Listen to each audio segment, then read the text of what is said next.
Pustaha Laklak adalah warisan budaya Mandailing yang sudah berumur ratusan tahun, jauh sebelum masuknya aksara Latin yang dibawa kolonialisme tahun 1850. Aksara Mandailing sudah berkembang dalam bentuk Pustaha Laklak. Assalamualaikum warahmatullahi wabarakatuh. Pada kesempatan ini kita akan bercerita tentang hal yang bagi sebagian besar kita mungkin masih sebuah misteri. Nanti saya ceritakan mengenai ini ada sebuah kitab kuno bertulisan aksara Mandailing yang diperkirakan usianya sekitar 200 sampai 250 tahun. Nanti kita bedah isinya. Secara umum ini disebut dengan Pustaha Laklak. Pustaha Laklak ini disebut dia Pustaha Laklak karena memang Mandailing hanya mengenal dua media penulisan. Pertama yang ditulis di Laklak, karena itu disebut dengan Pustaha Laklak. Satu lagi yang ditulis di sebilah bambu, karena itu disebut dengan Pustaha Bambu.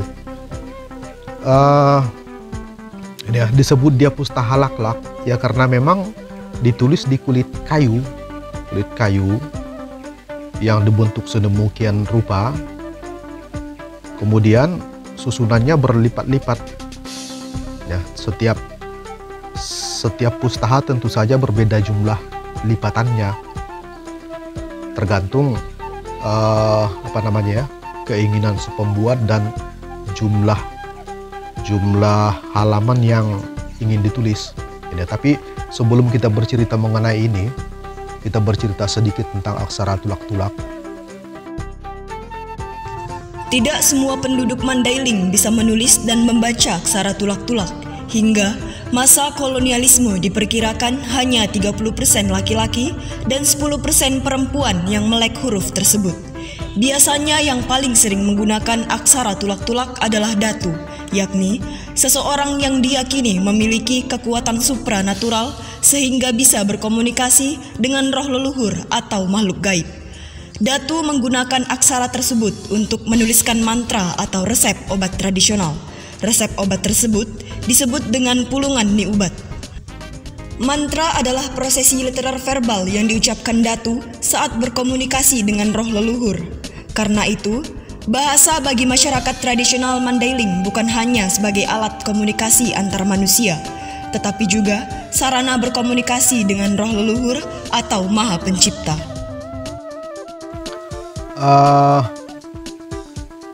Bangsa Mandailing sebenarnya bukan bangsa yang suka bercerita. Kalau di Jawa setiap kerajaan itu memiliki juru tulis yang tugasnya untuk mencatat baik dia perkembangan kerajaan, hal-hal yang menyangkut seluk-beluk kerajaan, bahkan sastra. Tetapi di Mandailing, dalam kebudayaan Mandailing ini, sekalipun dia memiliki aksara tersendiri, tapi aksara Mandailing tidak pernah digunakan untuk menulis cerita-cerita seperti itu. Ini ya. Jadi karena itu sekalipun ada Pustaha Laklak seperti ini, isinya tidak tentang cerita, tidak tentang fiksi sebagaimana kita kenal di dalam, ya katakanlah, serat-serat yang digunakan di Jawa kuno misalnya, ya. Kemudian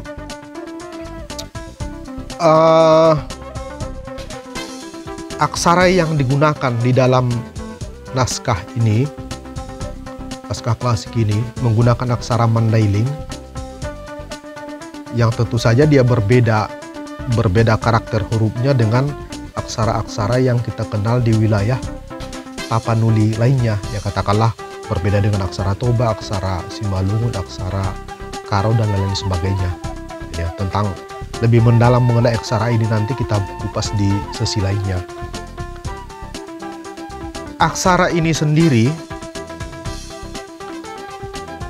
ya, aksara Pustaha Laklak ini sebenarnya sudah amat sulit ditemukan. Ini ya, kalau diperkirakan sekarang jumlahnya yang ada, baik dia di koleksi museum maupun di koleksi pribadi, cuma tersimpan sekitar 2000 pustaha lagi, ya. Tentu saja masih ada sebenarnya milik pribadi, pustaha pribadi yang tidak terungkap sampai sekarang. Ya katakanlah pustaha milik Nasution, pustaha milik Marga Lubis dan lain sebagainya. Ya, jadi ini isinya lebih banyak sebenarnya berupa mantra atau hal-hal yang berkaitan dengan dunia supranatural. Di dalam kebudayaan Mandailing ada yang disebut dengan datu. Datu itu sebenarnya orang yang dianggap memiliki kepandaian bukan hanya untuk mengobati penyakit, tetapi juga memiliki kecakapan untuk berkomunikasi dengan, katakanlah dengan roh-roh leluhur, berkomunikasi dengan hal-hal yang supranatural sifatnya. Terbatasnya penggunaan aksara tulak-tulak dalam bentuk tulisan membuat banyak konsep etika poda atau falsafah atau hapantunon dalam budaya Mandailing tidak terpublikasi, sebagaimana sastra kebudayaan Jawa misalnya. Secara umum sebenarnya pustaha Laklak dia bercerita mengenai hal-hal yang bersifat mistis, baik dia mantra, kemudian bahan-bahan untuk pengobatan, ya, sedikit mengenai silsilah atau legenda kampung, kemudian ada sedikit juga mengenai poda atau di dalam kebudayaan Mandailing disebut dengan poda ini dalam kebudayaan Mandailing itu semacam didaktik, cara yang mengatur tingkah laku individu dengan masyarakatnya. Jadi khusus tentang buku ini dia sebenarnya lebih berisi berupa mantra. Karena itu ya namanya mantra, ada beberapa halaman di dalam buku ini yang dipercaya tidak bisa dilapaskan ketika kita membukanya. Dia hanya bisa dibuka tapi tidak dilapaskan. Ya, karena ya sekalipun percaya tidak percaya, dia berhubungan dengan mengundang apa yang dipercaya sebagai makhluk gaib. Ini ya. Jadi buku ini yang usianya sekitar 200 sampai 250 tahun, ini dimensinya 15 kali 11 cm, ini 15 cm, kemudian 11 cm, dan tebalnya 5 cm. Kalau dia dibuka masing-masing lembaran, ini ada 23 lembaran, ya, panjangnya kira-kira 5 meter. Buku ini sebenarnya tidak ditulis oleh satu orang karena dia diturunkan dari satu generasi ke generasi lainnya. Misalnya dari nenek diturunkan ke cucu, ini ya. Bagian-bagian halaman yang kosong dari buku ini dilanjutkan oleh cucunya, ini ya. Sampai kemudian ditemukan buku ini pada tahun 2014. Pada tahun 2014 sebenarnya pustaha ini pernah diteliti bersama. Saya ulangi, pada tahun 2014 sebenarnya buku ini pernah kita coba transliterasikan dengan Balai Arkeologi Sumatera Utara, sehingga beberapa bagian sebenarnya sudah tersimpan kopiannya di Balai Arkeologi Sumatera Utara. Kalau saya tidak salah sekitar 5 halaman pernah juga dibuat transliterasinya. Tapi secara umum ini belum selesai seluruhnya ditransliterasikan. Pustaha Laklak dibuat dari laklak, yakni kulit kayu alim yang diolah sedemikian rupa sehingga menyerupai lembar buku, dibuat tipis berlipat-lipat, panjangnya beberapa meter, setiap lipatan merupakan lembar penulisan. Pustaha Laklak tersebar di beberapa marga yang ada di Mandailing sebagai warisan keluarga turun-temurun. Kemudian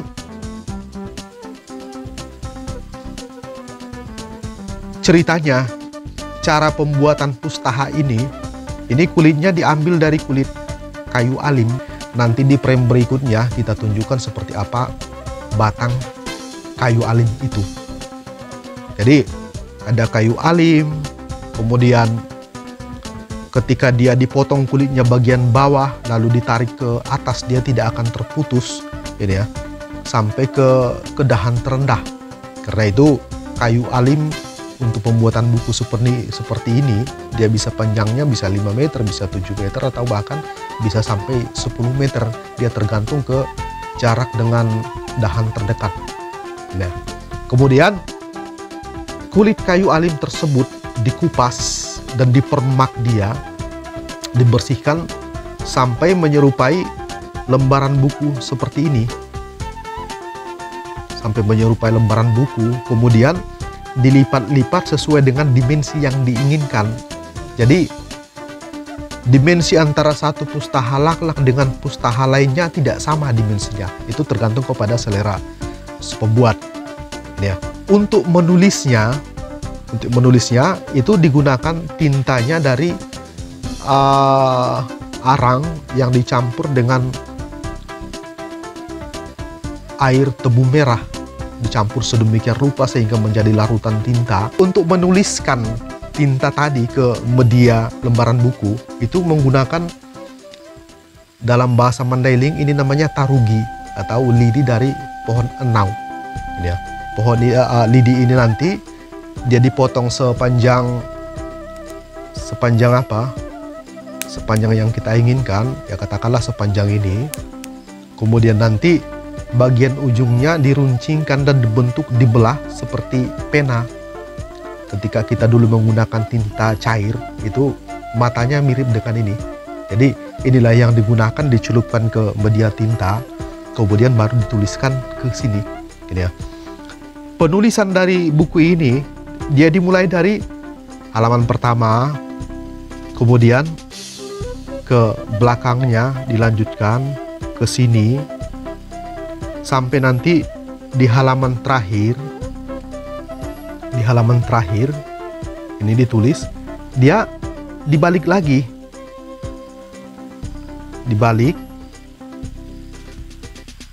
dia dilanjutkan dengan menulis dari sebelah ini,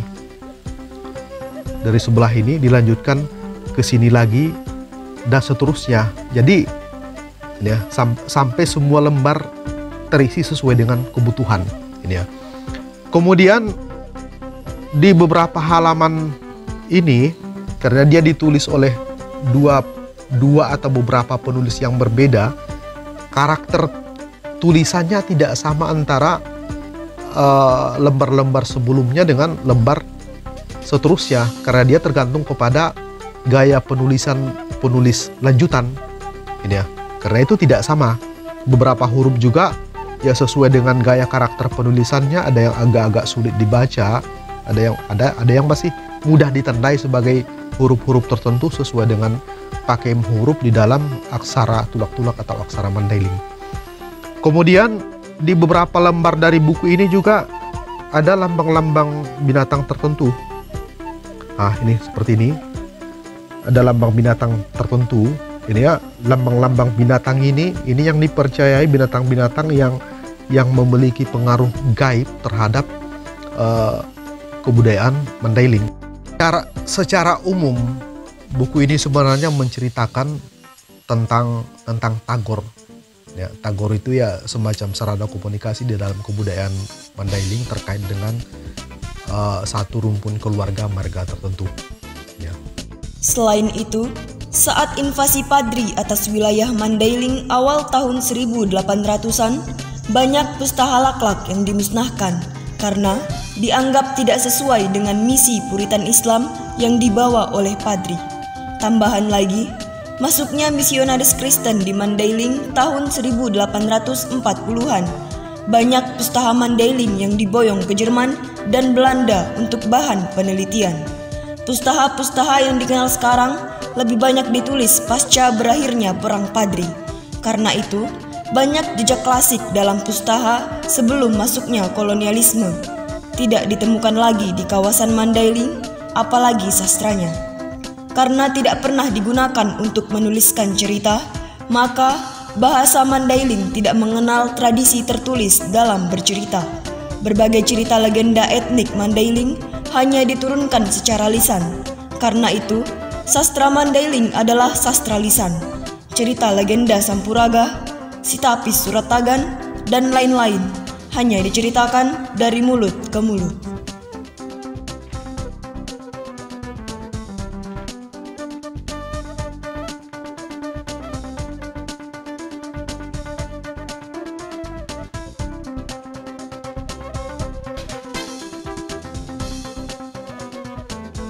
Assalamualaikum warahmatullahi wabarakatuh, teman-teman Indaha Project. Hari ini saya berada di bawah pohon alim, tepatnya di Desa Simaningir.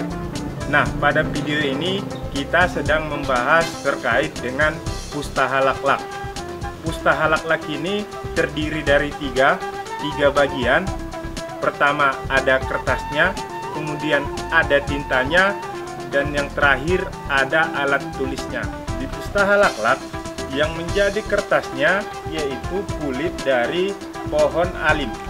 Kemudian yang dijadikan tinta itu campuran arang dan juga air tebu merah. Dan yang digunakan sebagai penanya yaitu tarugi, atau dalam bahasa Indonesia adalah lidi dari pohon enau. Untuk pembuatan kertasnya dari pohon alim ini, coba kita lihat di sebelah kanan saya. Di pohon alim ini nanti kita sayat dari bawah. Misal saya ambil contohnya, kita sayat di sini, kemudian kita tarik sampai ke atas sampai cabang terdekat. Nah, setelah sampai di cabang terdekat itu nanti kita sayat di sana. Kita sayat di atas, kemudian kulitnya ini kita ambil, kemudian kita bersihkan, lalu kita jemur di bawah sinar matahari. Kulit pohon alim yang kita jemur tadi, setelah kita rasa kering dan sudah bisa dibubuhi dengan tinta, maka proses untuk pembuatan Pustaha Laklak sudah bisa kita mulai.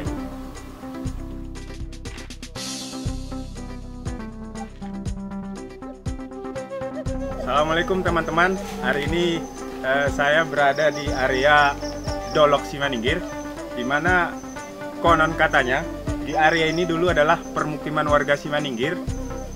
Akan tetapi di tahun 1901 warga Simaningir mulai migrasi ke area pembangunan jalan lintas Sumatera.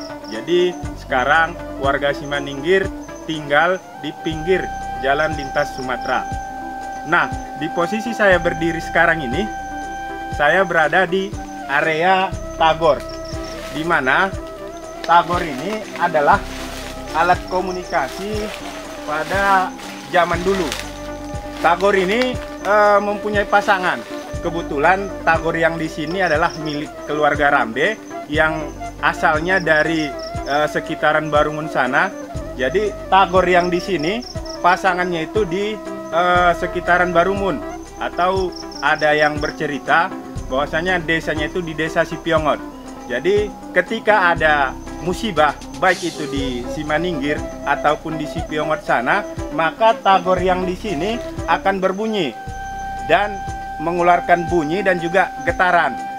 Nah, ketika ada warga Simaningir yang meninggal atau yang sakit, yang bermarga Rambe, maka Tagor Rambe yang ada di Sipiongot sana akan mengeluarkan bunyi dan juga mengeluarkan getaran, dan otomatis warga di sana akan mengetahui bahwasannya sedang terjadi musibah di sini, dan mereka juga akan segera bergegas untuk mengunjungi Desa Simaningir. Setiap marga itu memiliki Tagor, dan kebetulan di tempat saya berdiri sekarang ini, Tagor ini dimiliki oleh keluarga yang bermarga Rambe. Nah, seperti yang di video yang kita bahas, kita sedang membahas Pustaha Laklak. Jadi di Pustaha Laklak itulah terdapat cara-cara untuk membuat Tagor dan juga mantra-mantranya. Jadi Tagor ini berhubungan erat dengan Pustaha Laklak yang kita bahas pada video sekarang.